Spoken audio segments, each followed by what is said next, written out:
तो short news with conceptual clarity हम लोग करने वाले हैं। सबसे पहला न्यूज़ जो हमारे एग्जामिनेशन के लिए इम्पोर्टेंट है वो है India and Japan coverage in south east Asia.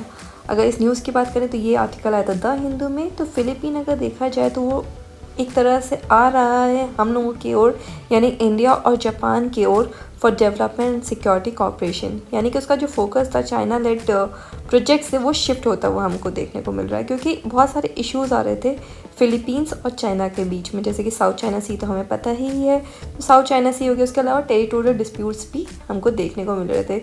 India Philippines का अगर रिलेशनशिप देखें तो दोनों डेमोक्रेटिक कंट्रीज़ हैं और दोनों ही ये आइडिया प्रमोट करती है of free open and stable region, तो वो हमको देखने को मिलता है। इसके अलावा अगर देखा जाए तो डिप्लोमेटिक रिलेशंस हम लोगों के 26 ऑफ नवंबर 1949 को ही इस्टेब्लिश हो गए थे, shortly after both the countries gained independence.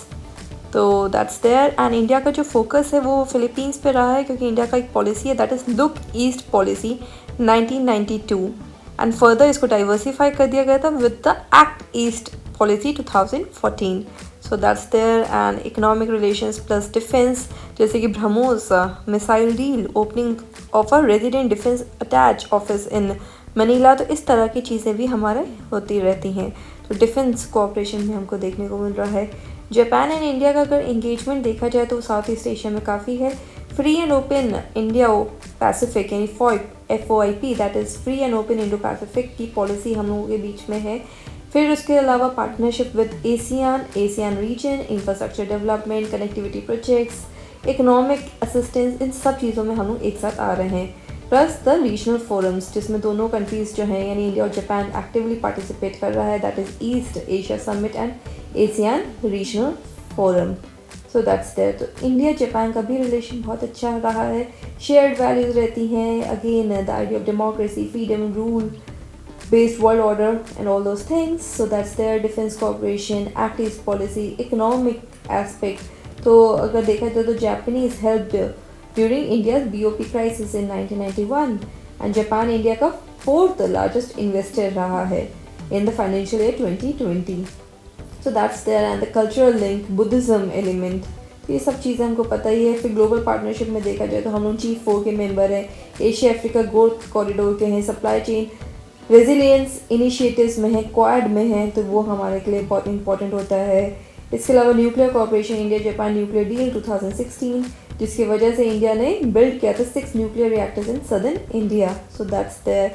ये सब हमको देखने को मिला। चैलेंजेस में देखा जाए तो climate change and WTO talks, क्योंकि जो जापान है it is siding with the developed countries there, तो that's the idea. And Japan का जो रिलेशन है रशिया के साथ, उसमें भी कुछ ना कुछ प्रॉब्लम, जैसे कुराइल आइलैंड का डिस्प्यूट, ये हमारा PYQ में आया हुआ है प्रीलिम्स में, तो हमें पता लग गया कि कुराइल डिस्प्यूट, हमें शॉर्ट न्यूज़ में पता लग गया कि ये डिस्प्यूटेड एरिया है बिटवीन जापान एंड रशिया, तो वो चीज़ हमको देखने को मिलता है।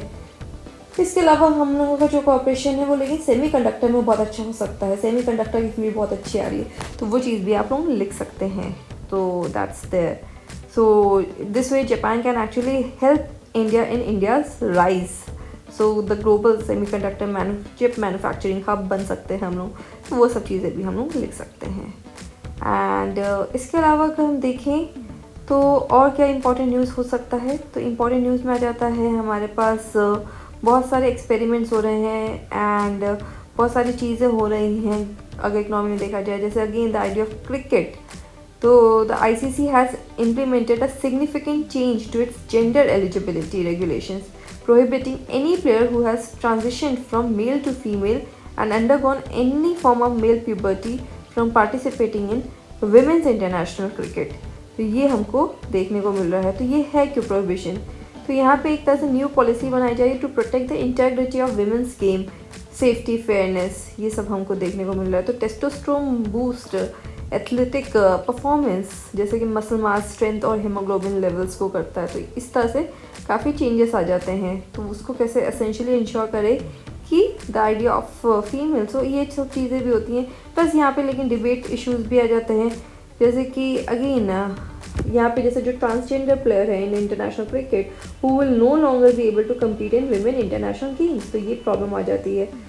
तो ये मतलब it's a very debating issue, you can not just have a one clear pro or con on this debate. It's not for or against. It is problematic at various levels. So what about the transgender and all those things, and what about the natural levels that also gets automatically increased? तो वो भी sports में काफ़ी debate रहती है.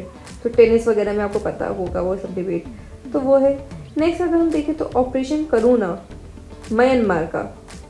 तो अगर देखा जाए तो म्यांमार का जो रखाइन स्टेट था, जहाँ पे again it is actually world's worst hit, while in Bangladesh the cyclone destroyed shelters in the world's largest refugee camp at Cox's Bazar, जो कि अगेन यहाँ पे मिलियंस ऑफ रोहिंग्या रिफ्यूजीज थे फ्रॉम म्यांमार. तो यहाँ पे फिर लॉन्च हुआ है क्या, ऑपरेशन करुणा. तो India has initiated operation Karuna to aid Myanmar in the aftermath of cyclone Mocha. तो ये हमको पता होना चाहिए, बस हल्का सा आइडिया होना चाहिए. तो हमारा हो गया ऑपरेशन करुणा. इसके अलावा ऑपरेशन अजय भी था, जो कि ये था to evacuate its citizens from conflict stricken Israel. तो इसराइल में जो हुआ था अभी चल रहा था, तो उसमें हमने अजय किया था. फिर ऑपरेशन दोस्त, वो था टर्की सीरिया अर्थक्वेक के दौरान हमने किया था. फिर ऑपरेशन गंगा, जब रशिया और यूक्रेन का लड़ाई हो रहा था तब हमने किया था. तो ये आपको याद होने चाहिए, रिसेंट है क्योंकि. That's it. इतने ही इंपॉर्टेंट न्यूज़ थे बस हमारे पास आज की डेट में. या एक और आप देख लीजिए हाउती रिबल्स के बारे में. तो हाउती रिबल्स की अगर मैं बात करूँ तो हाउती रिबल्स जो है उन्होंने हाईजैक किया था the Indian bound cargo ship Galaxy Leader in the Red Sea, claiming it was Israeli. However Israeli government ने इस क्लेम को कहा है कि नहीं, वो नहीं है, and that's the problem actually. तो you have to actually have this idea of the Houthi rebels. कौन है हाउती रिबल्स? जो है वो एक शिया मुस्लिम इंसर्जेंट ग्रुप है जो कि बेस्ड है कहाँ, यमन में. तो हाउतीज जो हैं they take their name for their founding leader Hussein Badruddin al Houthi. They adhere to the branch of Shia known as Zaydism. तो ये होता है. तो शिया ग्रुप है हाउती. अगेन बेसिकली कहाँ पे है, तो बेस्ड है यमन में. That's all you have to no.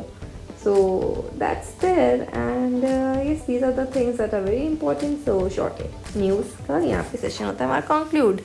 Thank you.